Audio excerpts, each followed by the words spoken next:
राजस्थान के 6 अजला में मुनक्किद होने वाले जिला परिषद इंतखाबात के नताइज आ चुके हैं। 6 अजला की 200 नशिस्तों के नताइज का ऐलान किया गया।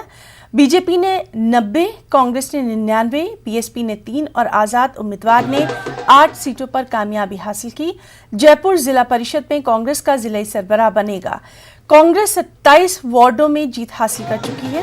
बीजेपी 24 वार्ड्स में जीत हासिल कर चुकी है। वज़ीर आला अशोक गहलोत ने ट्वीट कर पार्टी कारकुनान को इस जीत पर मुबारकबाद पेश की।